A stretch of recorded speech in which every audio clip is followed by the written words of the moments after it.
everybody once again, this is AikawaKazu. Welcome back to another video. Today we'll take a look at Knights Chronicle, a recently released mobile game, about 21 days ago, so it's not that recent, but definitely recent when you compare to mobile games that have been released for a long time.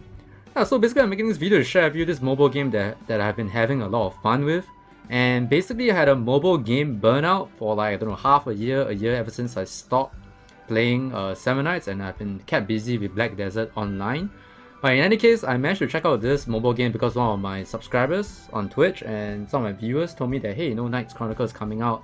It's a new mobile game by Netmarble, which is, Netmarble actually published and I believe developed 7 Nights, which is why they told me to check this game out. And ever since I've checked it out, I've been having a blast, which prompted me to actually make this video and share with you guys what I actually like about Knights Chronicle. Right. So the first thing that I like about Knights Chronicle is this very beautiful lady in this loading screen. Unfortunately, she's actually not a hero, I guess, or character that you can actually get in the game. I wish that Netmarble will include her in the future, but she will not be in the game. In any case, let's take a look at the first thing that I really enjoy about Knights Chronicle. Alright, they have really good animation and skill effects. On top of that, they also have very good voice effects. I'm going to show you two right now. This is Asna, which is a SSR hero, and you can actually preview her skill. And all heroes, not just SSR heroes, have their animations done and their their voice effects done really well. So this is just a preview.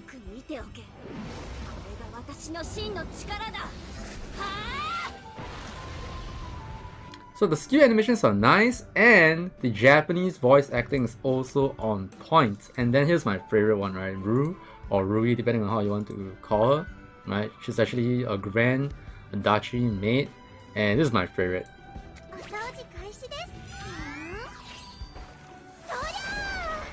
So this is actually my favorite, right?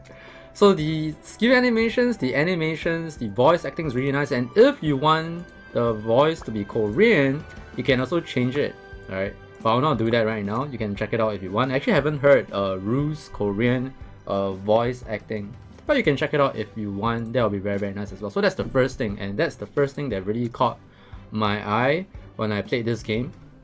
So as always, right, in any mobile game, there's gonna be summons, right? And I think recently they have really upped the the animation, the way the effects when it comes to summoning in the game. So every day you get a free summon. Let's see what we get over here. So I think the summoning circle is pretty nice. Yep, so I just got a rare. Right, so I'm gonna use 200 summons as well, but I'm gonna do the rate up because I'm trying to get Ruby, which is this character in the middle. I already got Kane and I already got Asna. I really want to get Ruby, right? So I'm going to try to use 200 gems to summon here. Yep. I've actually earned those 200 gems from like Arena and... Okay, I'm not lucky enough to get SSR, so no YouTube or streamer, buff right there. But basically what's really cool about the summoning is that there's no nonsense. What I mean by no nonsense is that if you get an SSR when you summon, the summoning emblem or circle or seal just now would just straight away go to rainbow. And if you don't see a rainbow at the start, that means you didn't get an SSR. So you can just skip everything in that sense. So I like to cut to the chase. I don't like to like click one card to find out. I mean, I guess both has its merits and its like disadvantages, but I personally like to cut to the chase. So I like how they actually do the summons. The summoning circle is nice. And if you do get an SSR, the rainbow colors are also very nice to look at as well. But the main thing that I really like about Knights Chronicle, you play a lot of mobile games, right? They have like ladders, they have like arena.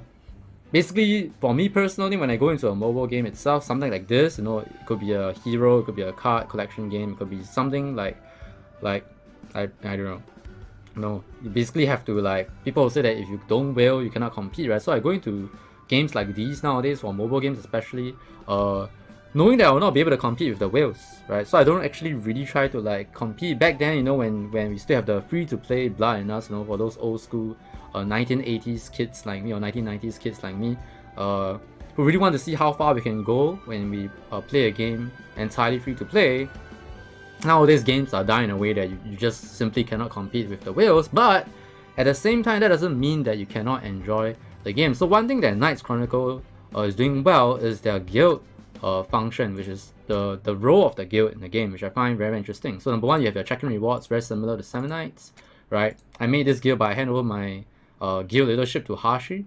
Yeah, but I think the guild is full right now, so I don't think there's people that can actually, you know, we cannot actually have any space for anybody. So if you want to try your luck, you can actually ask Hashi. So straight away you have very good guild mission rewards, which basically requires you to do certain, you know, things that you have to do in the game, and you earn points, and then you can get very good rewards like this: more stamina again, gold, and then there's 2 more boxes, and it's very doable as long as your guild members are active. And on top of that, you have your guild skills, similarly similar to Seven Knights as well. And then you need your members to donate gold as well, so that your guild master can actually level up the skills. But the more important thing here is the guild dungeon. You can see the button over here, right? So guild dungeon is basically your entire guild trying to complete a bunch of different objectives every day per week until you actually reset. So you can see there's 3 days before the week actually resets, and you have actually 1, 2, 3. We have done 1, 2, 3. Someone's actually doing number 4 right now, which means I can't do this. But you basically have 3 guild dungeon entries every day, and even if you fail, let's say if you do, let's say this one, Marauder Xenon, right? It's like hell, you fail.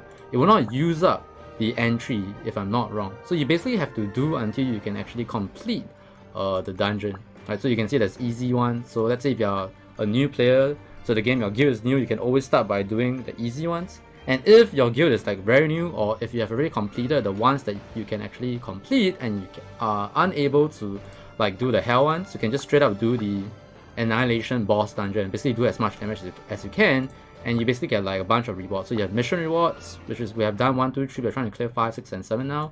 So you can see that my point here is that instead of trying to compete with other people in the game to try and be like number 1 so that you get the best rewards, you can also you can also cooperate with people to get rewards in the game as well. So gold is I would say, you know, important resource in any game, not just mobile game, just any game. So I like how they actually implemented this guild dungeon thing to help people and to encourage people to work together to complete as much guild missions as possible, to unlock as many rewards as possible, and that's something that's really nice. And I don't think Knights Chronicle is the first game that is actually doing this, but it is, I think, the first game that I've played that has a guild that actually, you know, dive deep into it, and not just like a mini game. This thing actually really helps you and helps your guild members progress in the game. So I really like how they have done the guild system in Knights Chronicle. So moving on, right, one more thing that's really unique about, I won't say unique about Knights Chronicle. So you will definitely play a lot of games like, you know, Monster Super League, right, MSL. Games that try to emulate popular games like Summoner Wars, which is still very, I would say the playbase is still very healthy even until today. Much thanks to YDCB, to be honest. But in general, right, many mobile games try to copy certain things that are popular in like Brave Frontier, you know, like the pioneer popular mobile games that are still alive and doing well right now. But for most of them, I would say in MSL, the pace of progression in the game and certain things that they took, which were popular or good about other mobile games, they didn't really take it and make it even better or executed it better, right? So in Knights Chronicle, right, you know, in many games like Million Arthur, when you have to limit break a unit, you need to have the same copy of the hero that you summon. So imagine like so difficult to actually get SSR in your summoning, right? But in this game, once you actually pull the unit, it doesn't matter. To limit break it, you can just use any other 6-star units to limit break. Obviously, the higher the level that you need to limit break, which is like 54 to 56, you need require like I think 2, and then now 58 to 60, I need 3 6-star units. And you don't usually use the super rare ones, you use the rare ones. So you can actually evolve the other rare units. They even have the auto evolve function here, as you can see, which I've done a lot, which is why I don't have a lot right now, to actually help you get more evolution heroes to use as evolution materials to get to like to be used for the limit break. So they have made limit breaking easier in this game, and just like in Summoner Wars and any other game, they will, you have to like increase the level of the skill. So this one will require you to use the same, same unit, right? So for those who are new to the game, make sure you get the extra unit that you put, for example, if you get an extra SSR unit, make sure you get it to 6 stars first. If not, you can see that the chance to enhance is only 50%. But once you get it to 6 star, it will be 100%. It's just a tip because I've actually enhanced not 100% before, but thankfully it was an SR unit, one of the units that they give you early in the game, which is like the main character. I think his name is Phil. Yeah. So you also have runes in this game, and they make it very simple as well. Like if you click for example a rune set, right, they tell you to get the rune effect of 10% HP increase, you just need to use 2 of these. So you can see that it's by the heart shapes, right? So I've tried to stack HP increase for my brew, yeah. And then, you know, for like defense it's 2, and then for like more offensive runes it's like set of 4. Rune of agility, you can see, is 4 set, and then Rune of destruction is also 4 set. But you can see, despite it being more simple, right, you can still see that there is some level of depth here with the substat. So I think runes is like one of the end games that you have to grind in this game to find the right rune first and foremost, and you need to get the rune with the substat that you want, which I believe is also very similar to Summoner Wars, where you really want to get like the crit damage or something. I can't remember exactly in Summoner Wars like what you need to get, but I think that there will definitely be some min-maxing over here, even though right now, when the game is still 21 days old, I don't think people are actually into that unless you're like at the top of the top. If not, it's very easy to actually, you know, equip your runes and enhance your runes. And yeah, so this is what I mean by taking things that are working in other games, making it a lot simpler, but still keeping the depth in the game. Yeah, which is, you know, Knights Chronicle, something that I really appreciate, right? Which means that your progression is actually relatively easy. You don't feel like you have to, like, for example, you know, in Summoner Wars you have to get this essence, you need to get a higher tier essence, and then you can then finally evolve the unit. It's a huge hassle, and then, you know, in those games you have to like go through like, you know, adventure, easy, normal, hard, and then like I remember when I played MSL, when you get to normal from easy, the game suddenly, the difficulty ramps up a lot, but it wasn't easy for you to get your units to be able to tackle the difficulty. Right now with my units, mostly all level 60, which is the level cap right now as far as I know, right? I think I can clear normal up to 10. I've not actually bothered because I'm just using my energy to do like other things in the game, like special dungeons, you know. So there are materials in this game that is required, not for like evolution. You need it for hero talents, which is something that's very interesting and I think different in Knights Chronicle as well. Which is that as you limit break your unit, this is 50, this is 52, this is 54, this is 56, and you can see that they are like 2 stars. So let me find my Asna, which was very lucky to have being able to roll 3 stars. So every time when you try to, there's 3 different choices. This is another depth, right? And you can also change it as and when you want, but at the cost of gold and materials, and you want to re-roll until you get the 3-star version once you are satisfied with what you want your unit to specialize in. I'm guessing in the future, maybe if you can have 2 Asnas, one for arena and one for PvE, assuming that she can actually be useful in PvE, but so far she's been a very strong unit. Yeah. And finally, most importantly, you have your level 60 talent, which is the one that is usually the most important and is the defining talent for your hero, and they usually do something that you know, when you read it, it sounds very OP. Yeah. And I think there are some heroes, I think there are people that are complaining about Kayn. So this game is by no means perfect, but the hero talent system is something very unique in Knights Chronicle as well. But what I really like about Knights Chronicle, aside from all the standard stuff, you know, you have your, which I mentioned just now, your, you know, your material dungeon for hero talents, you have your XP mons, you have your evolution dungeon for your evolution materials, you have your gold dungeon for gold, and then you have your rune relic dungeon, you have to do hell if you want 6 stars. So these are all the very standard stuff that you'll find in many other mobile games nowadays as well. But what I really like about Knights Chronicle here is the multiplayer aspect of the game, which is true what we call Advent dungeon. I'm gonna do one right now to show you what I'm trying to say, and yeah, I'm trying to do the one with party. Which I need to enter through here. Wait, there's no more multiplayer for wait. I think they changed it. Oh no, that means I've not done it before. Okay, I guess should I? Okay, I'm just gonna do a simple one. Yeah. Okay, I'm gonna do this one. 1-star one, okay? Because the Reina one is changed already. So you do Evan dungeons for getting materials. Let me use my Rui. Right, I think they want a healer. So basically, when you do Evan dungeons, it's multiplayer. So if you are the leader, you can actually toggle if you want the room to be public or private. So you can actually form rooms with your guild mates, with your friends, and then opening up the public. As the as the room leader, you can also use more than one hero. Now, and one aspect of it is that if someone actually disconnects from your party, as the room leader, you will then now take control of his character.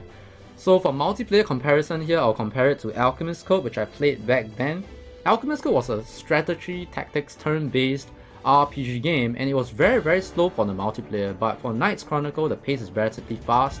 I believe you have like less than 10 seconds to actually use your turn, right? Let me just lower the volume a little bit here.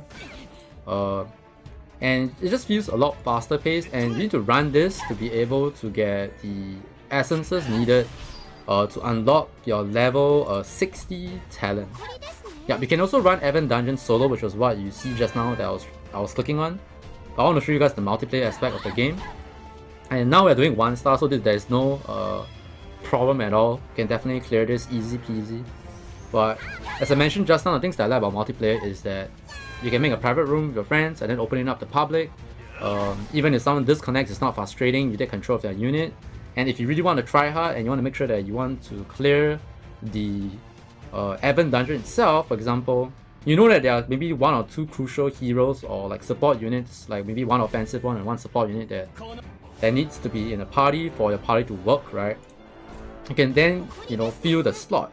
And also, just like many other mobile games multiplayer, when you play with a unique player, you'll be rewarded with gems as well, which also encourages people to actually bother to do multiplayer Evan dungeons. Yeah, which is also a very nice aspect of Knights Chronicle multiplayer. I can't actually use my Rude ultimate skill here, which is unfortunate, because you can actually skip the skill animation for the 3rd skill, but you don't skip it, right? And when you don't skip it, everyone is actually forced to watch your skill animation, and I always love to get people to watch my Rue's number 3 skill. I call it ultimate skill because it's so nice, right? The VFX is so good, animation is nice, and she's so cute. So I think it's more like oh, someone actually died. Someone actually died. I think I think she's dead. Yeah, never mind. I could actually revive the person. So you can see first encounter bonus. Yep. I'm actually 90 out of 100, so you can only get it 100 times. So 400 crystals, I think. And then you can see that this is the one, Evan Essence. This is the one that you need from Evan Dungeons to be able to unlock your level 60 talent. So the multiplayer for Knights Chronicle is definitely functional. I remember back in the old days when I played Crusader Quest, that was one of the first few mobile games that I played which had like a multiplayer, real-time multiplayer option, and that one was really buggy though, but you know, I think mobile games have come a long way since then. So last but not the least, you know, you have your usual daily, you know, missions, which is very, very easily completed, right? Your friend points, or they call it pal points in this game, they can be used for what we call a chance roulette. I'm going to do it right now. Alright, and they don't feel like they are useless. I think that's another part about Knights Chronicle that they have done right. Alright, you can see the rewards here. I mean, not all of them are really good. Sometimes you get lucky, right? All of these boxes will turn into one of those rewards, like maybe a 6-star hero, something like that. Because of 300,000 gold. That's really, really nice. So that's one way you use your power points, which is like your friend points. You have your, you know, I won't say micromanagement, but you have like your little town, you have to build all these buildings. You'll go through it during the tutorial, don't worry. And then you have something called Pal Lotto as well, which is another way to use all your excess power points, right? Which you actually get by sending power points to your friends, and then you receive as well when someone uses your helper or they use your unit. So you can use power points, and every day the price list will change. They tell you the tier 1 to tier, you know, 5 prizes, right? So you basically use all the spare power points to do this, right? And I don't really like. Sometimes you get lucky, you get the tier 1, but it doesn't really matter that much, to be honest. And you can also use your power points to summon, which you don't actually do it most of the time. You actually do it for like your guild quest, right? So if you go to your guild, remember just now I mentioned that there are guild missions, right? So they're actually guild missions, and they're actually random every day. So maybe I think yesterday I need to use PAL summon twice, right? So PAL points useful in the game. They don't actually feel like it's just like a friend point. That it's not, you know, like how in many other games you have friend points and they don't feel like they really impact your gameplay a lot. So I think this is one thing that Knights Chronicle has improved as well. You feel like your power points is actually contributing to your progress, even though for most cases it's small, but it's not that small to feel like they are insignificant. Yep. So I think that's about it. So the daily reset for Knights Chronicle, as far as I know, it's 11 PM GMT plus 8 if you're playing from the Singapore or Southeast Asia region. And I think overall it's just a very casual, I mean I won't say it's a casual game. I think it can be played in a very hardcore way as well. Like if you look at my guild, there are people that are like ranked, which is like a level, and rank 115, which is like level 115. I have people that are like ranked 300. I think there's a 299 in my guild and a 279 in my guild. I'm just 115. I'm playing this game casually, but I think even if you play this game casually, you can also have fun. I have a bunch of my friends, my viewers on stream that are playing the game right now, like Hashi. Yep, some of my old Samurai dudes are actually here. Some of my video friends like Cubelia is also playing. And I think they're just playing the game casually as well. Like, you know, if you're playing BDO, you're doing some life skills, you're processing, you're managing your farm, you can play Knights Chronicle. You know, something to play on the side. I think I mentioned about how you can play in portrait mode and landscape mode. If I didn't mention it, I'm going to mention it again. You can also play this game in portrait mode. So if you actually play this game on your phone, unlike me, I play most of it on my PC via the Android emulator using Nox Player. Yep. Then you can also play it on portrait mode if you're on the go. Like today I went out, that's why I'm not wearing my usual singlet, I'm wearing a t-shirt. I did play on the MRT, on the train. Yep. And portrait mode is definitely very useful, especially when, you know, it's very cramped. You can only play your game with one hand. You don't really want to hold your phone like this. So yes, landscape and portrait mode, it's awesome. I think that's overall an interesting and very fun game to play with definitely a level of depth as well. And yeah, I hope this video helped more people know about Knights Chronicle. If you're looking for a new mobile game to check out, you know, if you have been going through a mobile game burnout like me, I highly recommend you to check out Knights Chronicle. Everything feels very polished. Everything feels very well done, you know.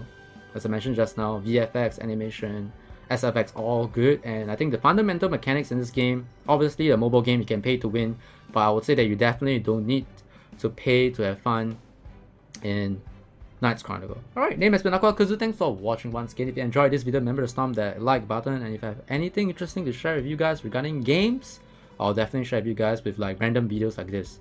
Thanks for watching once again. God bless, and I'll see you guys and girls in the next one. Bye bye!